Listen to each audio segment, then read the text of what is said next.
Assalamualaikum warahmatullahi wabarakatuh. Perkenalkan, nama saya Rahmat Agunanda dengan NPM 191506109. Di sini saya akan membahas tentang teori bahasa dan otomata. Pada teori bahasa dan otomata itu terdapat tiga tingkatan bahasa, yaitu bahasa pemrograman. Nah, bahasa pemrograman ini eh, memiliki tingkatan, yaitu ada tingkat rendah, tingkat menengah, dan tingkat tinggi. Lalu pada tingkat rendah ini contohnya adalah bahasa mesin, pada bahasa assembly ini adalah bahasa menengah, lalu Java dan lain-lainnya itu bahasa C dan lain-lainnya itu bahasa tinggi. Nah, lalu kenapa mesin itu dapat memahami kode program yang dibuat programmer? Nah, lalu kenapa bisa seperti itu? Karena mesin itu mempunyai namanya compiler yang dapat memahami bahasa pemrograman tingkat tinggi yang diberikan oleh programmer. Nah, di sini ada teori bahasa. Bahasa itu sendiri merupakan bahasa formal, formal language, salah satunya adalah untuk kepentingan perancangan kompilator. Nah, lalu otomata itu adalah mesin abstrak yang dapat mengenali, menerima, dan membangkitkan sebuah kalimat dalam bahasa tertentu. Input pada mesin otomata itu dianggap sebagai bahasa yang harus dikenali oleh mesin. Nah, contohnya seperti berikut. Berikut ini adalah mesin otomata sederhana dengan inputan string. Di sini ada initial step dengan key 0, yang diinputkan A, dapat key 1. Lanjut ke key 1 dan diinputkan D, melanjutkan ke key 2. Lalu dapat inputan A dan berakhir pada final state, key 3. Di sini key 2 itu ada inputan U dan berakhir pada key 4, ini final state. Dan di sini ada inputan D dan kembali lagi ini harusnya ditulis adalah key 5. Nah, di sini Pak yang berakhir pada final state itu adalah inputan string yang diterima. Sedangkan yang tidak ada final state-nya itu masih ditolak. Nah, simbol itu adalah suatu entitas abstrak yang tidak didefinisikan secara formal. Nah, di sini simbol itu contohnya jika kita berpikir tentang kambing, maka yang kita pikirkan adalah hewan. Lalu namun jika kita berpikir dengan A dan 1, kita mendefinisikan menjadi A1. Nah, eh, jumlah string tersebut itu dilambangkan dengan W. Nah, W itu adalah panjang dari string tersebut atau jumlah string yang terdapat pada inputannya. Nah, bahasa, apa yang dimaksud dengan bahasa? Suatu sistem yang meliputi pengekspresian gagasan, fakta, konsep, termasuk sekumpulan dari simbol-simbol dan aturan-aturan untuk melakukan manipulasinya, dan tersusun atas simbol-simbol, string atau kalimat. Nah, alfabet itu adalah himpunan berhingga dari simbol-simbol, contohnya ABC sampai dengan Z. Nah, bahasa itu juga dapat diartikan sebagai himpunan string-string dari simbol-simbol suatu alfabet. Nah, sebuah bahasa juga merupakan kumpulan dari string, maka kita bisa mempunyai bahasa yang tidak mempunyai string, yaitu eh, bahasa kosong yang dinasikan seperti menuliskan himpunan nol. Lalu bahasa juga dapat disebut dengan sebagai rangkaian simbol yang memiliki makna. Nah, seperti yang dijelaskan tadi, mesin otomata sederhana seperti berikut. Selanjutnya kita membahas tentang hierarki Chomsky. Hierarki Chomsky kita akan membawa aturan level tata bahasa dan grammar. Tata bahasa grammar ini didefinisikan secara formal sebagai kumpulan dari himpunan variabel, simbol-simbol terminal, simbol awal yang dibatasi oleh aturan-aturan produksi. Nah, di sini menurut Chomsky ada 4 tipe tata bahasa, yaitu tipe 0, unrestricted grammar, context sensitive grammar, context free grammar, dan regular grammar. Nah, unrestricted grammar adalah sebagai berikut. Dengan A itu adalah string terminal dan terminal, B adalah rangkaian terminal dan terminal, dan A itu tidak boleh kosong. Itu aturannya. Dan contohnya seperti ini. Selanjutnya ada konteks sensitive grammar. Aturan produksinya sama dengan tipe 0 namun dibatasi dengan aturan A harus lebih kecil dari beta. Nah, jadi jumlah simbol ruas kiri itu harus lebih kecil dari simbol ruas kanan.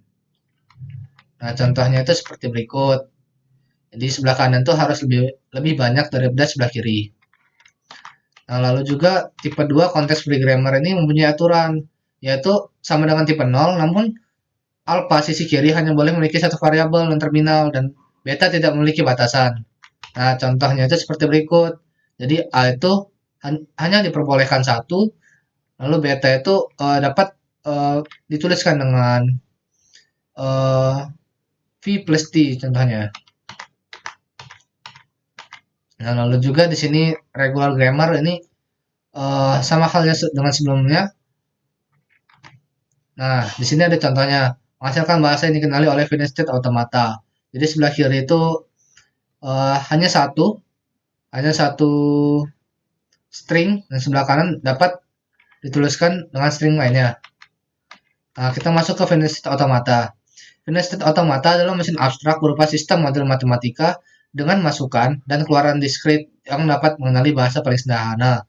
Nah, finished state automata itu sendiri juga merupakan state yang berhingga, yang dimana yang berartikan state itu tuh mempunyai batasan, dan mekanisme kerja FSA juga dapat diterapkan pada analisis leksikal, teks editor, protokol komunikasi, dan jaringan.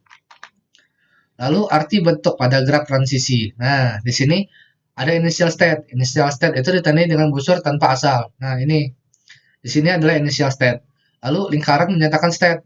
Ini lingkaran ini merupakan menyatakan state, dan labelnya itu menyatakan nama state.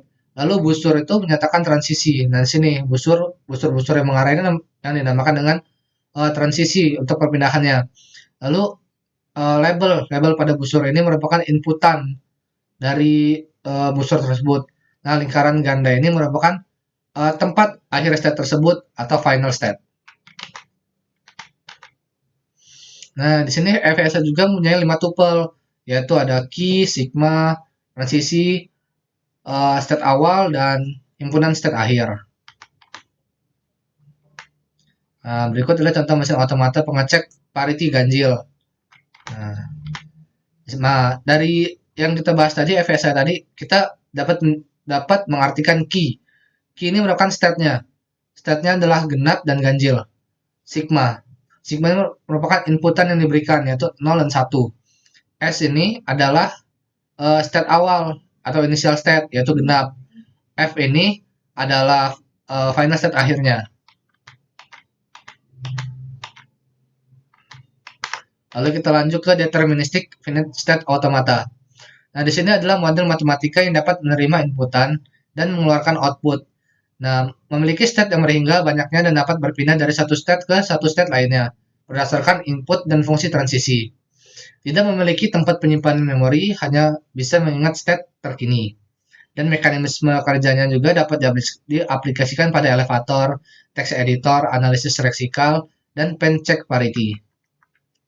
Nah, deterministic finite state automata itu juga dari suatu state hanya ada tepat satu state berikutnya untuk setiap simbol masukan yang diterima. Nah, selanjutnya pada DFA contohnya adalah seperti berikut contoh DFA. Jadi DFA itu merupakan terdapat satu state berikutnya sebelum diterima. Nah, maka di sini ada Q1. Nah, di sini yang disebut dengan DFA. Nah, contoh 2 juga seperti berikut. Ini pengecekan bit 0 dan 1. 0. Nah, kita mulai dari 0, 0, 1, 1. 0, 0, 1, dan 1. Nah, dia berada pada final state, maka diterima. Lalu 0, 0, 1, 1, 1.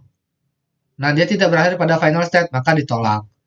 0, 1, 0, 1, 0, 1, 0. Dia tidak berakhir pada final state, maka ditolak. Lalu 0, 1, 0, 1, 1, 1. Berada pada final state di 0, maka diterima. Nah, lalu ada ekuivalensi. Lalu ekuivalensi adalah keadaan sebanding atau dalam artian keadaan yang sepadan. Suatu DFA dapat dibuat dari suatu NFA yang ekuivalen. Ekuivalen yang dimaksud ini berarti dapat menerima bahasa yang sama. Nah, contohnya itu seperti berikut. Kita membuat mesin DFA dari mesin NFA. Nah, yang pertama kita harus membuat transisinya terlebih dahulu. Nah, seperti berikut. Dari Q0 dapat inputan 0 dan dapat inputan 1, maka Q1. Dan Q1 dan maksudnya Q1 mendapat inputan 0.